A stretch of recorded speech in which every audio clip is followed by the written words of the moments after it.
Hello, everyone, and welcome to this dedicated webinar about Agentic AI, hosted by Everest and Capgemini. So it's the rise of Agentic AI transforming decision-making in the digital era. I am Myriam Chav. I'm speaking from the beautiful city of Toulouse in France.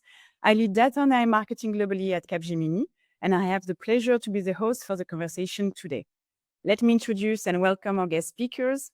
Vishal Gupta, partner at Everest Group. Hello, Vishal. Hello, Miriam. Steve Jones, EVP, leading Agentic AI at Capgemini and data-driven business. And Itziar Goicoechea, Senior Director, AI Agentic AI of Lead at Capgemini. So again, welcome everyone. I'm very happy to be hosting that. But before jumping into the core of the topic, I would like to remind everyone that you have the chat window that you can see on your top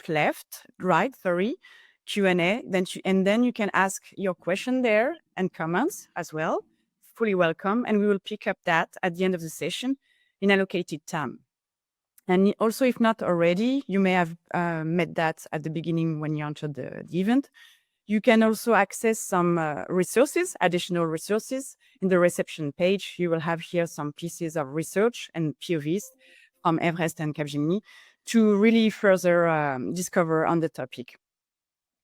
So with no further ado, I will start with an obvious but needed question that probably everybody is asking themselves. Since we moved from the democratization of generative AI with ChatGPT, and I'm almost 3 years ago, and now everybody is talking about AI agents, I will ask a question. It's for you, Vishal. What does Agentic AI really means? Perfect. And first of all, thank you, Miriam, for inviting me for this webinar. And hello, everyone. I think Agentic AI, it's the contemporary topic of our times. It's the most hyped topic, if I may say it that way. But I think I'll share my perspective on what Agentic really is. But I think two additional questions warrant discussion. One, why is the world going gung-ho about Agentic? What's so special about Agentic AI? And second is, why now? Why everyone is talking about Agentic now? Why was no one talking about Agentic 2 or 3 years ago? See, at its core, Agentic AI refers to systems which are endowed with agency. That's why the name Agentic, they have agency, which means they have the capacity to make autonomous decisions without human intervention. Think about combining intelligence with autonomous decision making, and you get agents.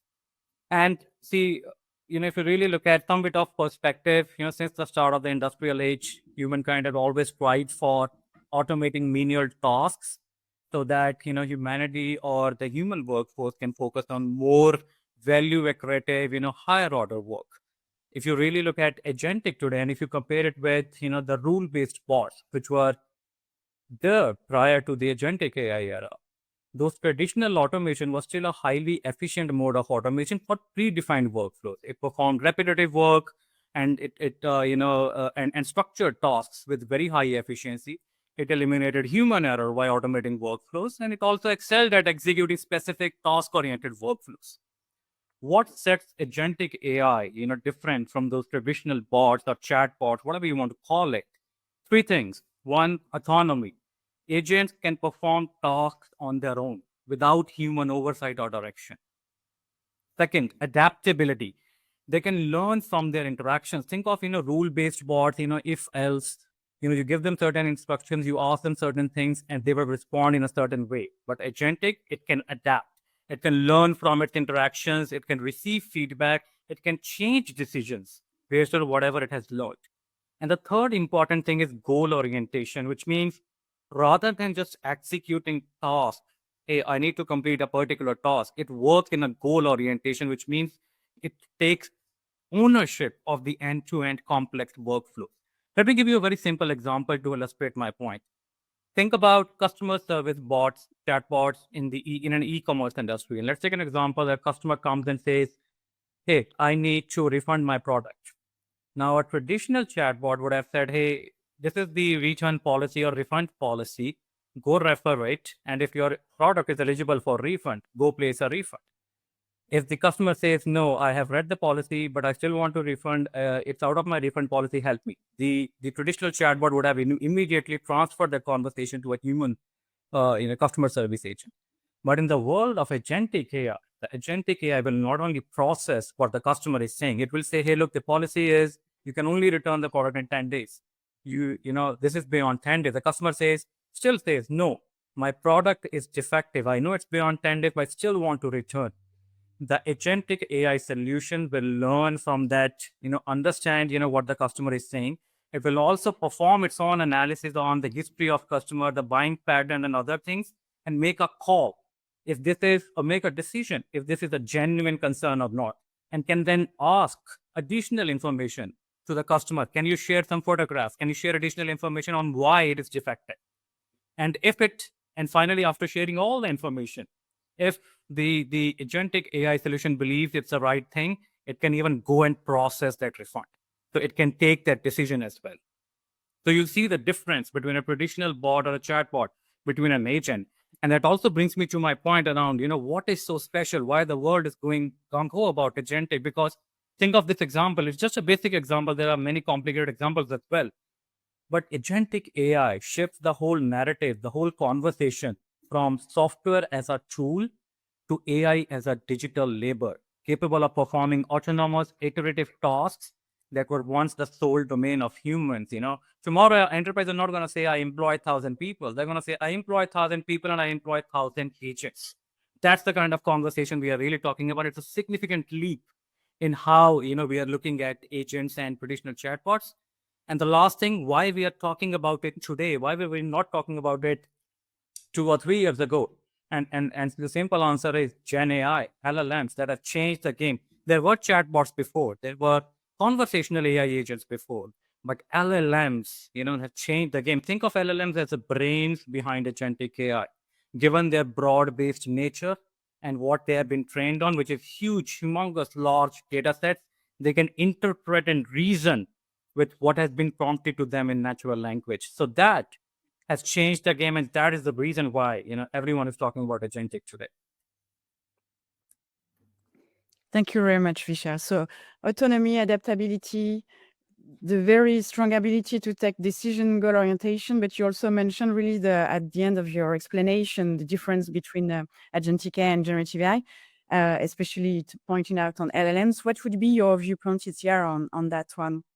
Yeah. So in fact, well, thanks for the question, Mian, and hi everyone. So in fact, I think these 3 points are the key differences. How, for example, in terms of purpose and goal, we see that Gen AI, for example, can take actions on their own, right, and can make decisions in an autonomous way. While in the case of generative AI, um, it's what the purpose is more regarding to content generation and based on user prompts. So that's one of the key differences. Also, regarding the level of autonomy, it's a big difference as well. So generative AI has a low level of autonomy. And on the other hand, as Vishal was saying, AI agents can act independently with minimum or non-human oversight at all. So low autonomy versus high autonomy, that's another difference. And also the level of adaptability, as Vishal, I'm going Vishal here, but also what he was saying. So Gen AI has only limited adaptability. On the other hand, AI agents can adjust their behavior, and they can do that depending on the circumstances, and they can do that also independently to achieve certain goals. So I think big differences in terms of purpose, adaptability, and autonomy. Thank you very much, Itziar. So that we have discussed really the possibilities behind that and also the changes between generative AI and agentic AI. I would ask you of this question, Steve, what do you see as groundbreaking changes in the near future due to agentic AI and what we discussed already? Well, I think the big piece, when you think about autonomy and you think about the fact we're delegating decisions to AI, what's the real groundbreaking change here? As somebody who's at the start of the cloud wave and the big data wave and SaaS and things like that, those are great technologies. They changed and transformed the technology space, but they didn't actually change the way that business people really had to work. The difference between Salesforce and Stable was Salesforce was easier to implement. It was faster to get going, but it was still a CRM. What we're actually asking now with agentic AI is we're asking business people to delegate their career success to AI. We're asking them to manage, as a business leader, a team member that is an AI. So to me, the technology changes are big, obviously, and they're exciting and the hype is there. But the real challenge, the real switch is we're moving from a world where AI has been, to be honest, in the back office. You created a Word document. You said that was the requirements. You gave it to a team. They went away and built something, as Itziar said, about content generation. It created Gen AI, it created content generation. It did some predictive maintenance. It sat in the back. And then, yes, fair enough, we integrated some of it into some of the operational processes, but it really was a technology delivery. We weren't asking the business to delegate their success, to delegate their career, to be able to manage that as part of their team. There isn't a sales leader in 2 years' time who won't be in charge of a set of AIs that help them do better tonal adaptation, better identification. I was speaking to somebody just the other day who was talking about how do we have for every single one of our consumers a customer success agent, which is constantly monitoring and working out how we can improve the service for them. The sort of thing that today is incredibly high touch. How do we make it ubiquitous?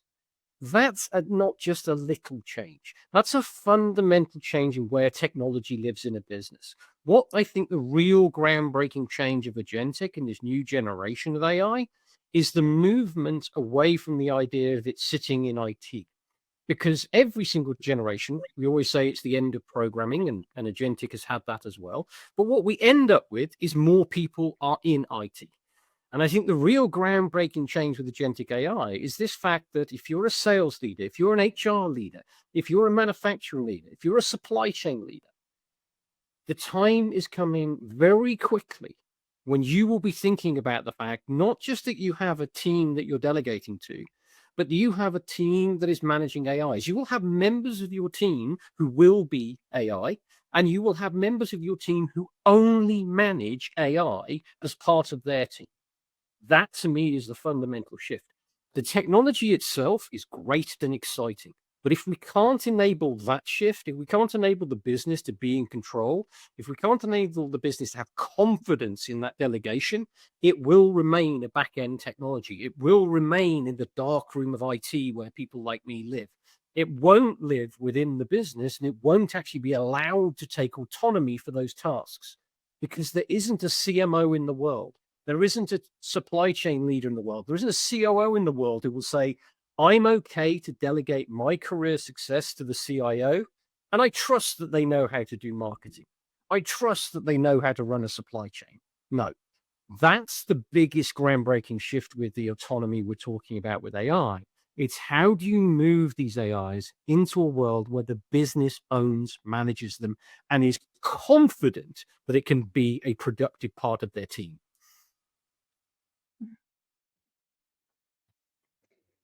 Thank you, Steve. I think we will discuss that probably at the end of the floor, but maybe if you want to react to that, Vishal, because as we said, we mentioned by Steve, we need to enable that shift and keep the organization to be in control.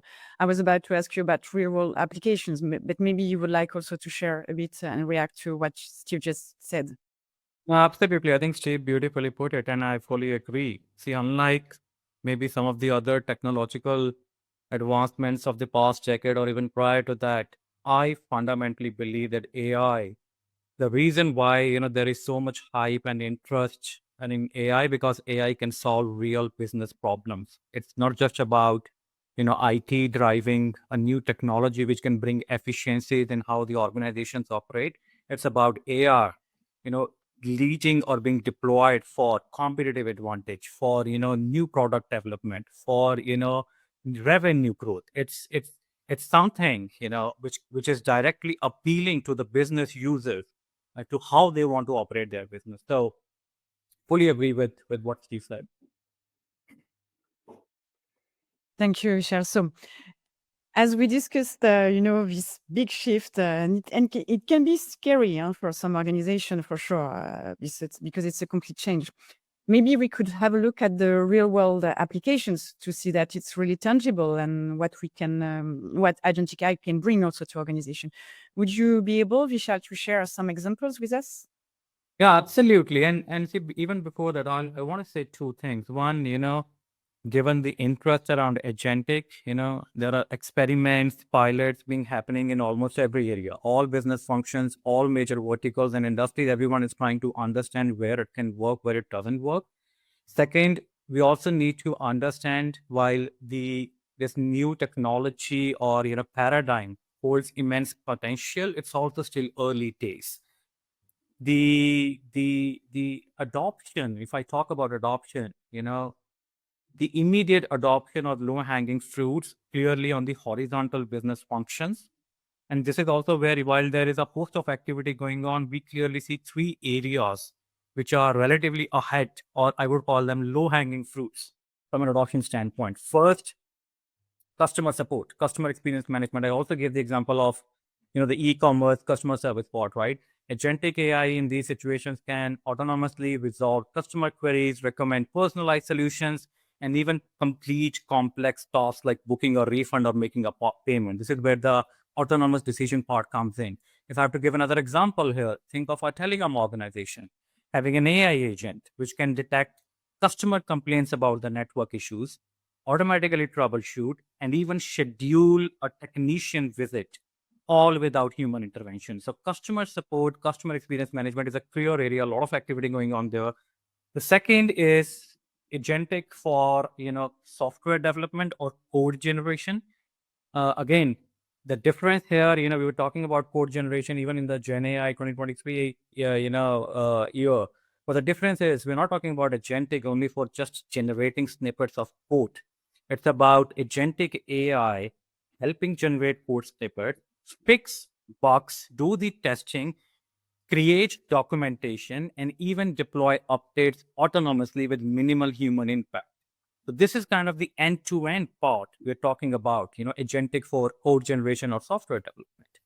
And the third area where we are seeing, redirection today is, agentic in marketing and sales. So hyper-personalization at scale. Think about agentic AI analyzing customer behavior in real time, adjusting content, promotions, and sales strategy, all of them dynamically based on, what it's getting, interpreting, and what it knows. So these are the three horizontal business functions, I'll say, where we see the maximum activity, or I would call them as low-hanging fruit, because these are high ROI applications that can create efficiency, it can reduce costs and accelerate revenue growth. But agentic AI, beyond these, and apart from other areas like HR and FNA and all those, it's also unlocking, opportunities across industries. Let me take a few examples. Take financial services. Fraud prevention and risk management is the biggest use case today, where we are seeing a lot of action from an agentic AI standpoint. Think of agents monitoring transactions in real time, autonomously identifying and stopping fraud even before the financial losses. That's kind of one of the biggest areas, even for most banks and financial institutions. Huge focus. We see a lot of activity from an agentic standpoint.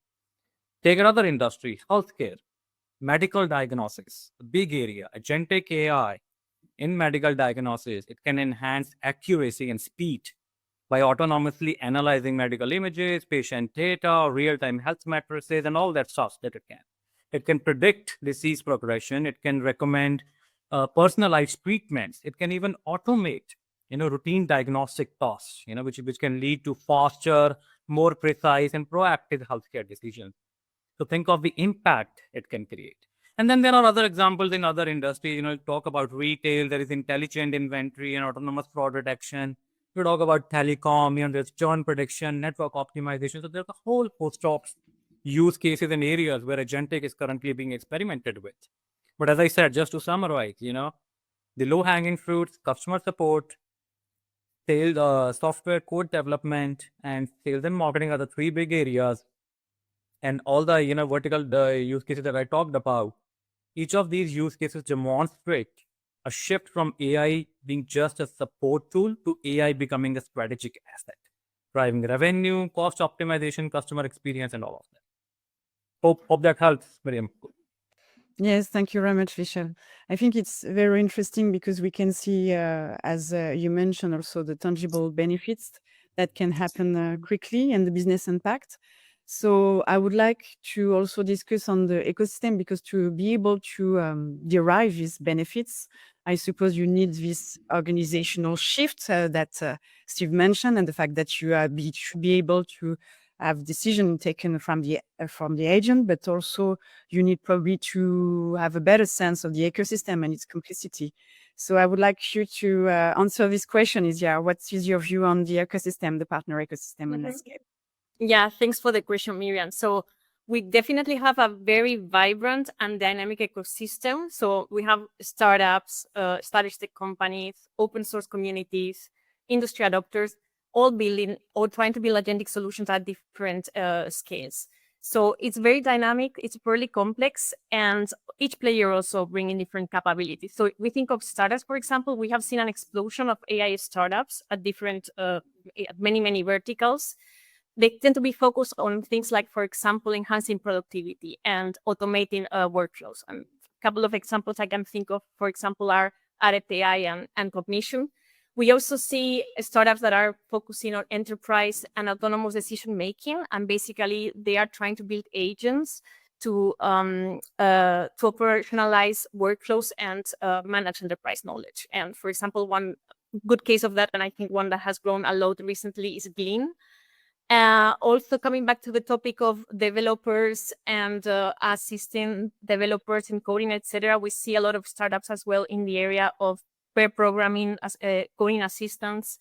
Coursera AI is one example of those.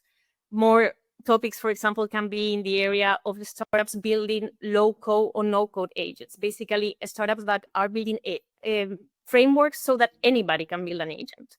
Even no coders and no programmers. So that another piece of that, for example, is AI, which also has become very popular as a low-code, no-code framework. So very innovative, very diverse ecosystem. Also with challenges, I think scaling as well is difficult. And also since so many startups are popping up, differentiation also becomes difficult for them. So I think that's a bit about startups. If we then talk about big tech and hyperscalers, also huge interest, of course, on agentic there.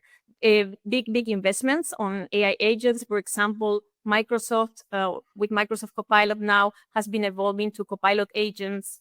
Also, they have their own ecosystem with AI Foundry, Semantic Kernel. Similarly, Salesforce launched Agent Force, Google Agent Space, plenty of names.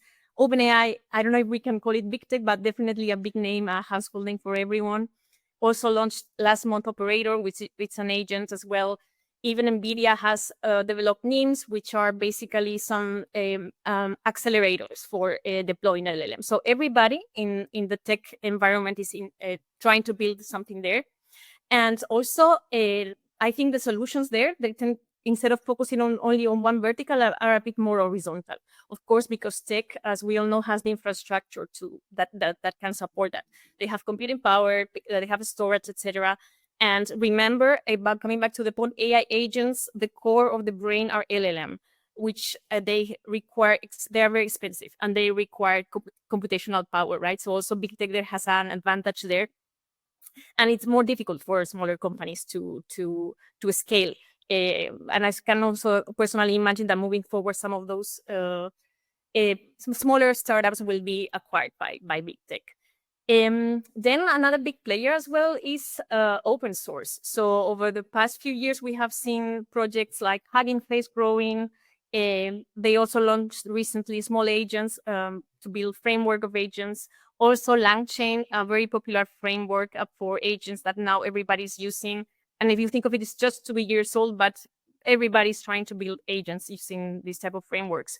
And these type of communities, of course, they have some, they offer the opportunity for everybody to collaborate and for developers to build on top of the work of each other, which is good for innovation. So I think that's definitely another partner in the landscape to consider. And in terms of challenges, I think there are a few, and here also echoing some of what Steve and Vishal mentioned. So one thing I can think of as well is interoperability, right? When we have different frameworks for building agents, how do we communicate? How do they communicate? I think something that is not very well defined yet is how can agents communicate with each other. So that's something still that needs to be defined. Another challenge that I think also will be appearing more and more as agents become more widespread is accountability. So if an agent is taking decision, who is responsible of the decision? Is it the development team? Is it the company that is deploying the agent? Is it the data provider? So that's a big conversation and very interesting one that I think also will be popping up.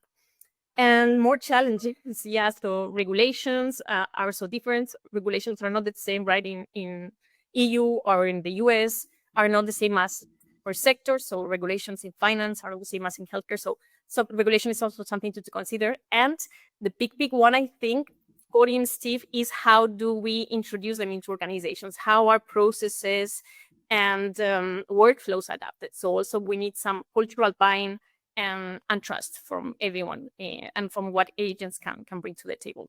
So yeah, overall, as a summary, I would say very dynamic environment, lots of things going on, and yeah, personally, I think it's very exciting to see all these taking shape. Thank you very much, Itziar. I think we have a lot of questions, including the question of trust. We will come back to that at the end of the session, but it's reminding us what you just said about the accountability, which is an important one. So Vishal, Itziar mentioned about the reuse, the open source, also the capacity to replicate and then probably to speed up the scale as well. What is your perspective on the landscape of partners and ecosystem? Yeah, no, absolutely. I think, it's here covered it well, but let me kind of add on to it. See, the tech landscape has exploded for agentic AI, right? You see every tech vendor, every tech provider, they want to jump into the agentic AI game.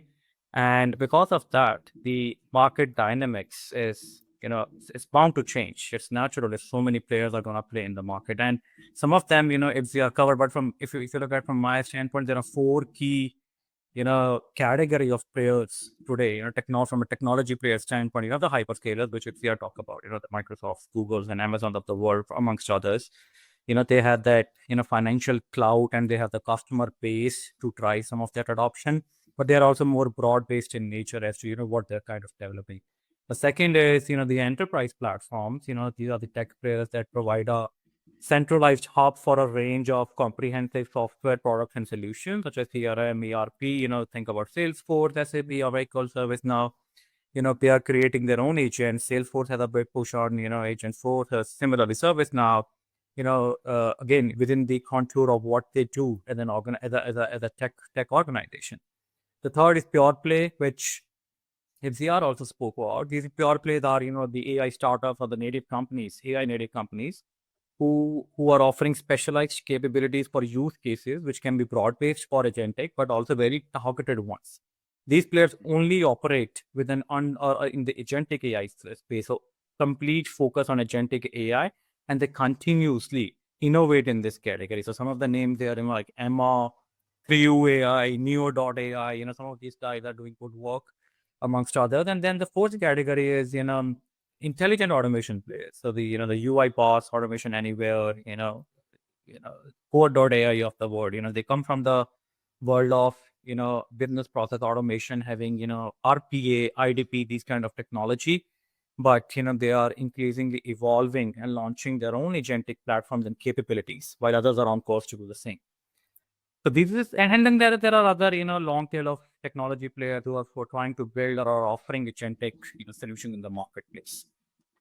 The interesting part is, as I said, the market dynamics are bound to change, and this is also going to impact how enterprises look at adopting these technologies. And to what some of the things that Itziar said, I'll say two things. One, with the deluge of providers, with diverse specialties operating in the space, the real question from an enterprise standpoint is, how do I develop the right agentic AI ecosystem? Should I extend my relationship with my existing partners, or should I explore new specialized partners focused just on agentic? And see, it's not an easy answer. And you have to look at your own circumstances, your own objectives, where you are on your journey. But the way I put it is, there are two things that kind of become important. One, what is the comprehensiveness of solution being offered? When I say comprehensive solution being offered by a technology player, it covers things like exhaustiveness of the solution, robustness, flexibility of the solution, scalability of the solution, scalability in the sense potential to handle larger workloads as the enterprise needs grow, right? Ability to replicate similar solutions to other functions. And the other thing to look at is the ease of adoption. Ease of adoption is defined by the ability of the technology provider to deploy a fit for purpose solution at a fast pace with minimum disruption and taking cost considerations in mind. It shouldn't be too expensive of a solution to be deployed. So as I said, it's not going to be an easy decision, but these two criteria, if kind of thoroughly studied, can help an enterprise make a decision, who they want to go with. Ultimately, the choice between one or more players in the agentic AI tech landscape, as I said, needs to be taken keeping their needs, goals, priorities in mind. For a big enterprise, a combination of multiple providers might work out best, or it might be a better strategy considering their varied needs across the globe. But for a small sized enterprise, being more focused might be a good strategy to begin with. Again, just my thoughts on, how they want to go about it. The second thing that I want to talk about, there are two things. One is, the selection, how should they look at the agentic AI technology ecosystem? The second thing is, which also Itziar touched upon, but let me elaborate. The way I see this whole market evolving, and again, as I said in the beginning of our conversation, the market is still very nascent and there are still a lot of unknowns. However, as more and more providers come up with their own set of agents and solutions, and enterprises start adopting them in different parts of their organization, we're likely gonna see an agent sprawl.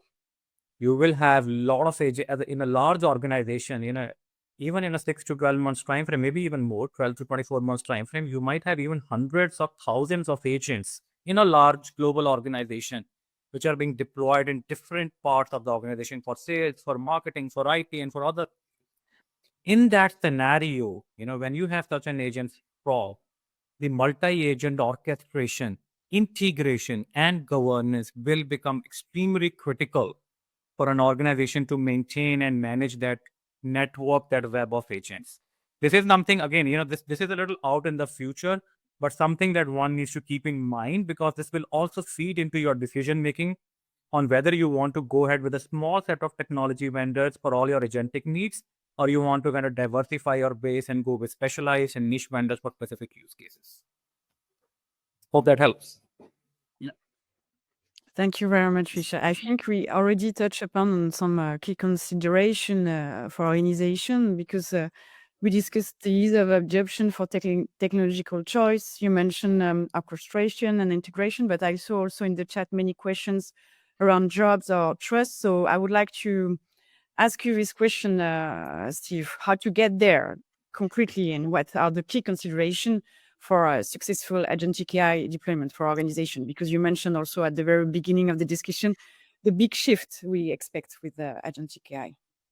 Well, I think the first thing is to talk about the technology side. Is this isn't a jump. What I mean is that if you're doing prompting today, the next step isn't a fully autonomous, planned, goal-oriented LLM is going to run my supply chain.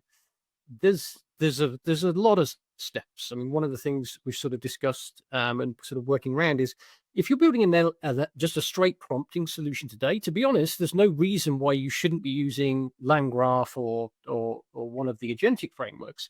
And I'd actually say you absolutely should, because the way that it helps you to build those applications, to think about it as an AI application, to think about the constraints, is incredibly important. You can deconstruct the problem into individual steps. So the thing really to start looking at is, for a successful agentic deployment, is also to start thinking about how you start moving away from, as Itziar said, from this idea of I've got a prompt and I've got a single shot. I do a prompt, I go a thing, and that's it, and we move on to the idea of I've got an application, I'm asking it to do a set of tasks. I don't have to delegate my authority to the LLM as a developer. I can have that coded. I can have that managed. I don't need to just let the LLM get on. So there's an evolution from where we are now to that future. And it's really important on the technical side that we start learning how to do design, how we start deconstructing business problems. Because actually one of the single biggest pieces is that we don't have a digital operating model for any business out there. We'll say things like, oh, we have business processes. We have lead to cash. Lead to cash isn't real. It's not actually, there's no business in the world that's organized based on lead to cash. If anybody's been in a meeting with both the sales teams and the finance teams at the same time, that's the lead part and the cash part, you find very quickly these are completely different beasts. These are not the same mental model. These are not the same approach. They don't think about the world the same. They're meant to think differently. That's the problem. You can't just say, oh, I've got business process, therefore I understand how my business works. There's an entire implicit world inside businesses that is actually how they run. It's run by spreadsheets. It's the organizational hierarchy. It's the ethos, the ethics, the culture of the business. That's not digitized today. That's not represented. A lot of it's in documents, a lot of it's in emails, a lot of it's in the chat and those pieces in the organization, stuff that we don't manage as data. But we've got to start thinking about how we digitize the actual business. How do we create a digital operating model where an AI can, quote, understand the business it's in? No matter how many billions of dollars a company in Silicon Valley gets hold of, it doesn't know how a car manufacturer in Germany works. It doesn't know how a retailer in Singapore works. It doesn't know what it's like to work for a telco in India.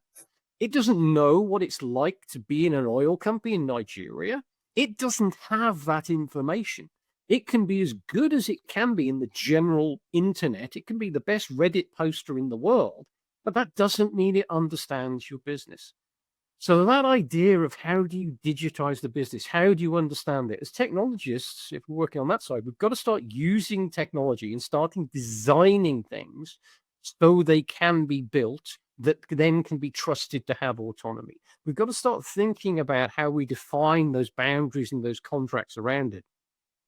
And we've got to start thinking about, therefore, how do we bring in a new set of architecture approaches? To give an example, there isn't a single system out there, really, that's been built in the past 20, 30 years. And there's some systems from the 1980s and 70s that are still running that have thought, when somebody designed it and gone, you know, one of the personas we've got to have for this application, we've got to think about the AI persona for this application. We've got to think about what the UX is for the AI as a user. Nobody's done that. Then you think about the data estate. We've created great data estates. And one of the pieces I've been saying for years, if anybody's followed me, is we've got to start building data estates that assume that applications are the primary consumer of data. And the reason we said that way back when was that that's because that's where AI is going to live. But most people, to be honest, have built data estates which think of reporting as being the be-all and end-all for data. That's not the same thing. So there's actually a huge set of transformation we've got to do there. And Jensen Huang said something that I'm not saying he stole. He reads my blog post or anything, but he said a great thing about a month or so ago. Is he said the future of IT is to be the HR for AI. And that's something actually we've been saying at Capgemini for a couple of years now. 2023, you can go and see, was when we first talked about it. But what does that actually mean? Well, HR departments aren't there to make employees happy. That's not the goal of HR. And most HR departments massively succeed in that goal. Their job is to manage the systemic risk of having employees. Vishal talked about, do you use one technology vendor, or are you going to have to use or are you going to do specializations? Well, you're beginning to think about the fact, well, hang on a second. Salesforce are building some really great agents that are really good in the sales area. But JDA or Blue Yonder might be building brilliant agents in the supply chain space. How do I do AI recruitment? How do I do AI onboarding? To the point that somebody actually made in the question, Michael Brillen made a question. He says, if I'm working in this multi-agent world, how do they communicate? What's the language in the business that I represent? How do I educate these digital employees of how my business works and how I expect them to communicate? All of this work has not been done and does not exist. So I'm not worried about AI coming and taking my job. I'll be honest. I'm worried about the fact that my job is going to be far too busy as a result of AI in order to get it to work. So really, I'd say the foundation right now to start on is start using agentic frameworks for every single Gen AI application you build. I don't think there's a reason not to.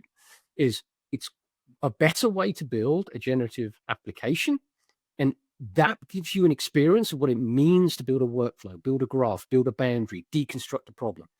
That deconstruction is the second part. Start learning how, as a business, you start building the services, defining your digital business model, building the digital contracts that define that work within the business. How do you bring in and start managing the unstructured content that defines actually how your business works, the documents, the processes, all of those things? There's a whole set of management pieces we need to do. So to me, when it comes of operations, then you've got to start thinking about, I'll give you a really simple example of how Gen AI and Agentic AI is completely different to normal applications. And we had this example last year. We had a Gen AI application, and like all applications, there were issues. So defects were raised.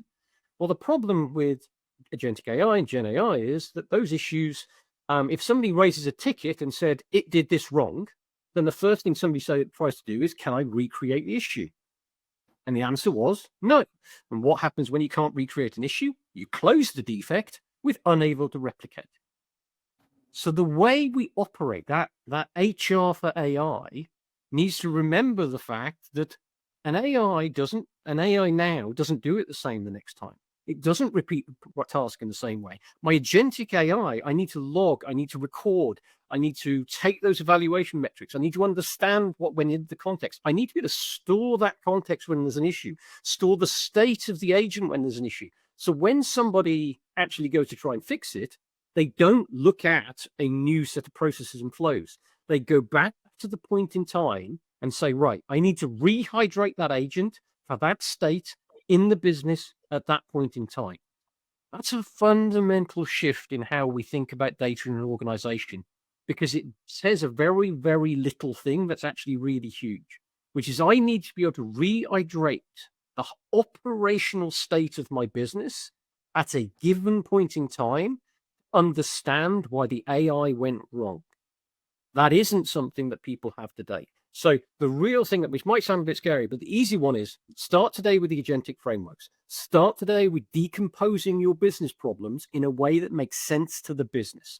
And that's the last thing I'll say on this operational pieces. To point to Jensen and the AI HR. HR doesn't understand the business. They'll say they do, but they don't. And we don't expect them to. They understand all of the back-end operational parts. But when you work in your job, you're managed within your team. And that's split between how do I define the part of AI, which is the business problem, versus what is the systemic risk that I need to manage.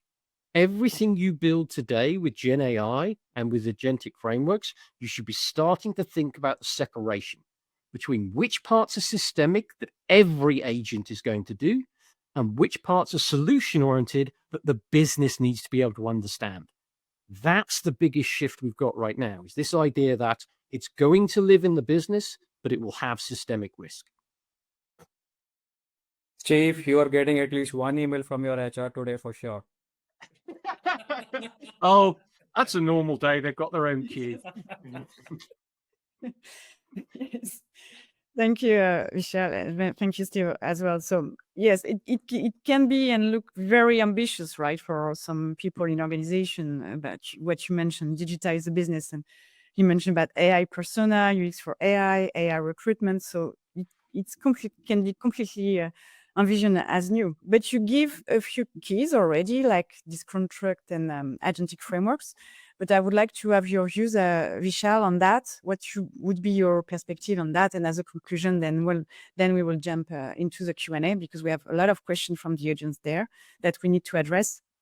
How do you think organization can gear up for the development of agentic AI in the regards of what Steve just mentioned?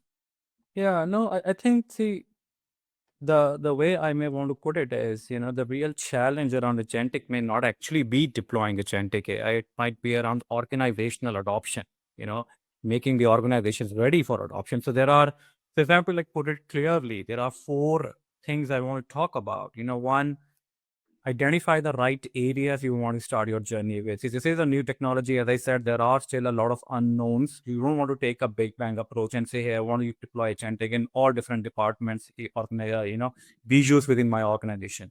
Take a step-by-step approach, identify the right use cases, where you see the maximum potential. Now, a good way to look for the use cases is just see what your peers are doing and where they are scaling agentic AI. I talked about the three, horizontal use cases, right? The customer support, the code generation, the marketing and sales. But then the other way to look at, how do you want to prioritize other areas? Look at two things. One, the potential of that process of the area, which measures the amenability to agentic AI. Think about the process complexity and other things. And second, what is going to be the ease of adoption, which is, which measures the roadblocks or lack thereof in the path to adoption. So think about regulatory constraints, right? What is the degree of regulation in a particular area? More regulated processes will require clarity on IP laws, explainability, and other things. What is the data availability and quality? Better the process data, higher the chances of success with agentic. What is the criticality of this area? If something goes wrong, if the agent goes rogue, how critical this area is for you as an organization. So for the first thing is identify the right use cases and look at, what would be ROI you are expecting to get out of it. That's kind of the first thing, an organization should absolutely look at. The second, which I think Steve talked at length, I'm not going to go into deep, which is the organizational readiness and integration part. What is your existing digital infrastructure, whether you're ready for it. It does not make sense that suddenly, you say, I will have a state-of-the-art agentic solution deployed in one part of my business, which is still working on legacy, infrastructure and legacy code. You need to have your digital infrastructure, digital readiness in place, when you start doing this. You need to look at your current AI maturity levels. Is the organization already taking certain bets on AI? Or are you just looking at a fancy agentic AI solution you just want to deploy in one area? The data part, again, is tightly integrated to the digital infrastructure. Data readiness is absolutely critical, for all kinds of AI, not just agentic AI. Data is the lifeline, the bloodline for AI. And most importantly, the availability of AI-ready talent.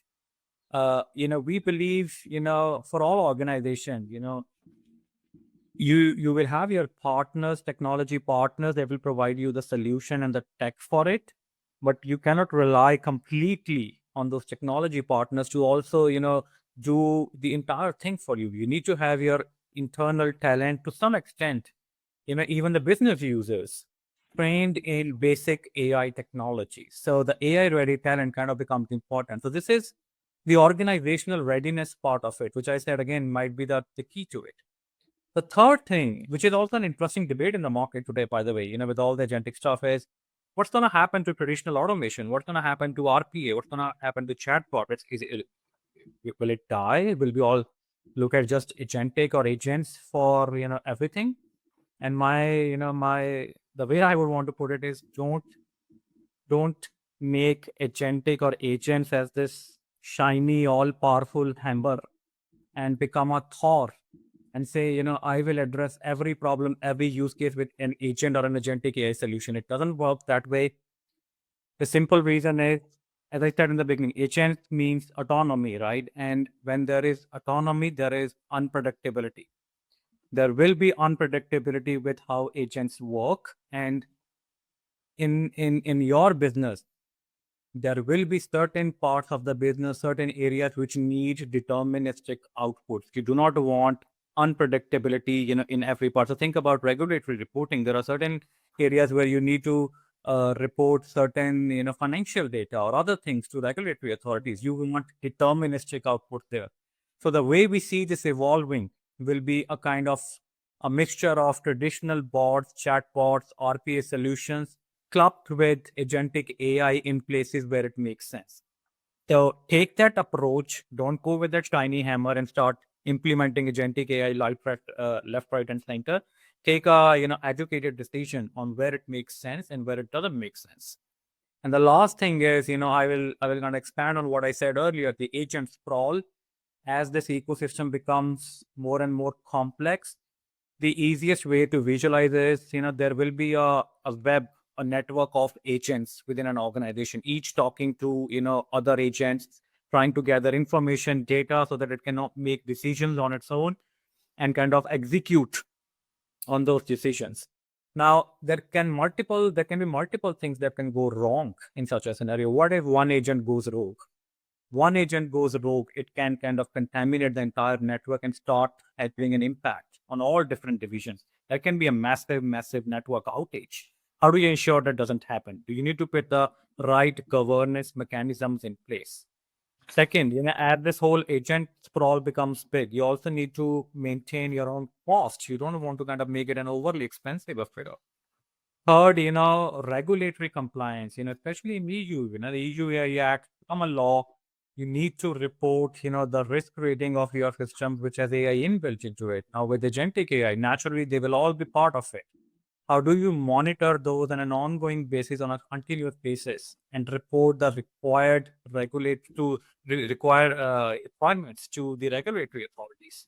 So managing this, what I call as multi-agent orchestration or agent ops, it's going to be something you need to start thinking ahead of time. As I said, today many enterprises are still experimenting with agentic in silos, which is good, but start thinking about, as this ecosystem becomes bigger, more complex, how do you put the right governance mechanisms in place? How do you put the right agent ops in place, especially when it comes to regulatory reporting? So these will be the few additional things apart from what Steve said. My suggestions, my recommendations to enterprise stakeholders who are starting on their journey for agentic AI adoption. Thank you very much, Vishal. We will jump now into the Q&A because there is a lot of questions, so we have about 10 minutes to address these. And this is interesting, Vishal, because you mentioned about orchestration. We discussed that earlier, also governance. And this question is more about the validation, decision process validation.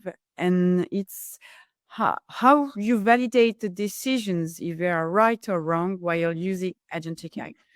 Would you be able to answer that question, Itziar? Please? Yeah, I can take it. I don't think there is a single way at this stage, like it's like a one way fits all. I think one needs to consider several things. I think first of all, you need to predefine some success criteria when evaluating those type of agents. At this stage, also in the very beginning, it's important to have a human in the loop until everything becomes more autonomous. So I think having a human in the loop that makes a part of the validation is also important.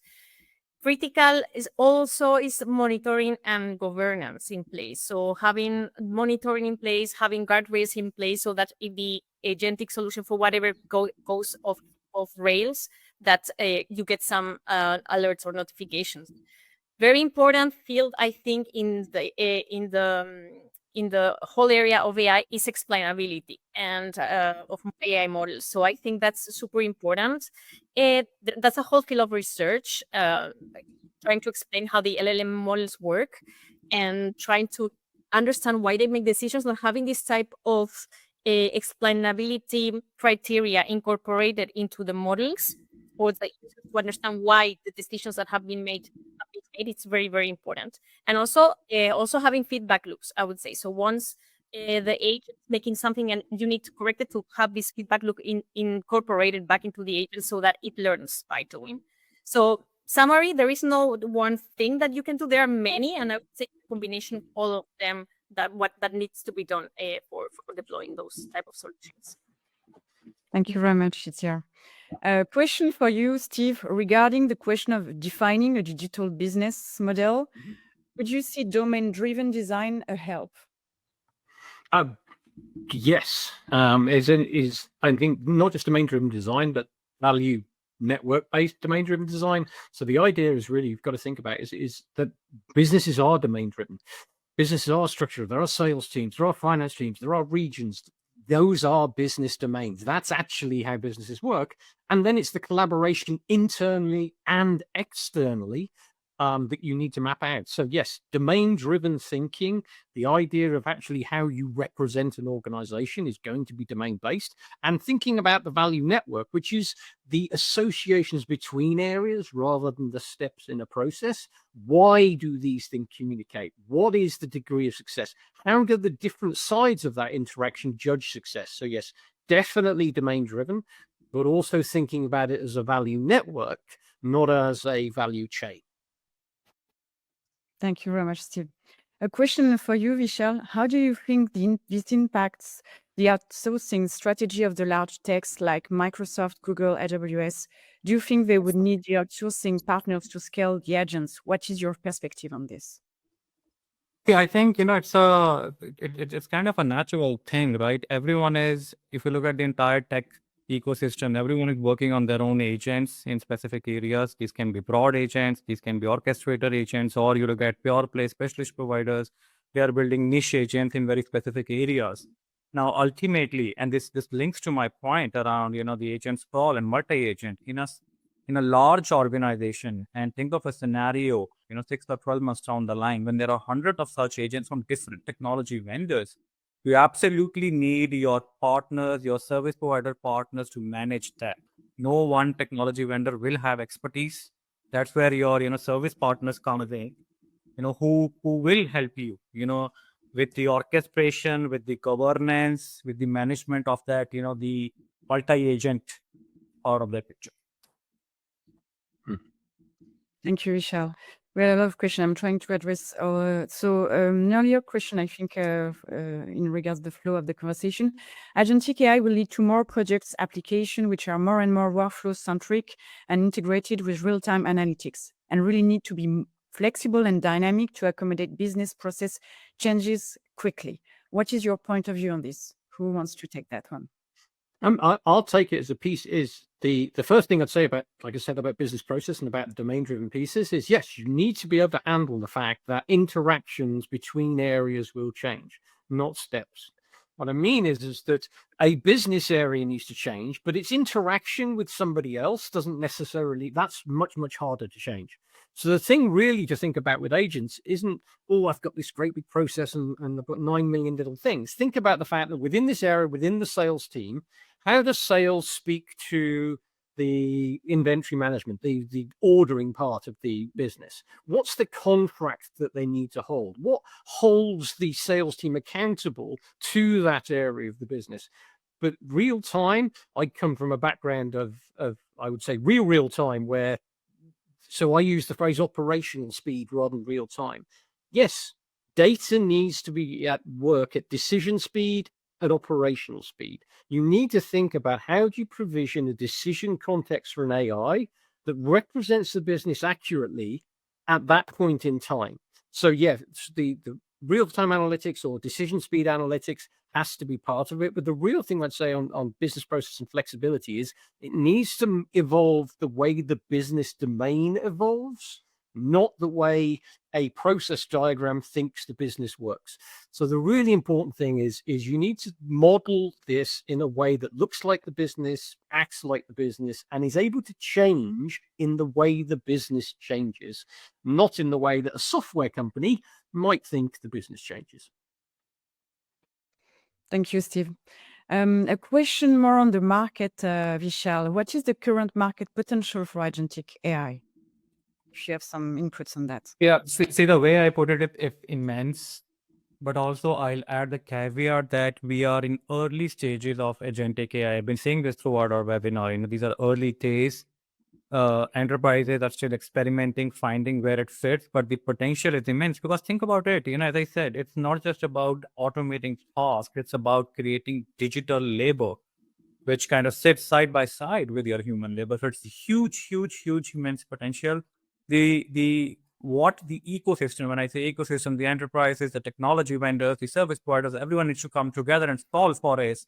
I think the technology will evolve, with how the advancements are happening in the industry. What needs to be solved for is the education around what agentic really helps with, and where it needs to be deployed versus where it doesn't fit well. And the second part is around the organizational adoption. As I said, the challenge may not be around technological advancements in agentic. It's about how organizations make themselves ready for agentic, and that is where the whole ecosystem needs to come together and solve for the challenges that we discussed in the webinar today. Thank you very much, Vishal. We are at the top of the hour. Unfortunately, we had so many questions we could not address that. We need to do a whole on agentic trust, I think. I think that's, if I was to look at all of the comments that have come out, the whole idea of trust, governance, reliability, integration, that's clearly come out in the comments as a really big thing. And it's definitely something we should probably think about as a follow-up. Absolutely. I think we could absolutely set that as a follow-up and have a specific deep dive on that topic as well. Thank you very much, everyone. Thank you so much, Vishal, for being with us and discuss this topic with us today. Thank you so much, Steve. Thank you so much, Itziar. So again, you can access the reception page on your top left menu to access some additional resources from Capgemini and Everest. As well, stay tuned because we have an upcoming POV built with Capgemini and Everest team on the topic of generative AI and agentic AI. So stay tuned on that. You can follow respective LinkedIn page from our organization. And I wish you a very happy rest of the day. Thank you very much, everyone. And thank you so much for the engaging conversation and all the questions.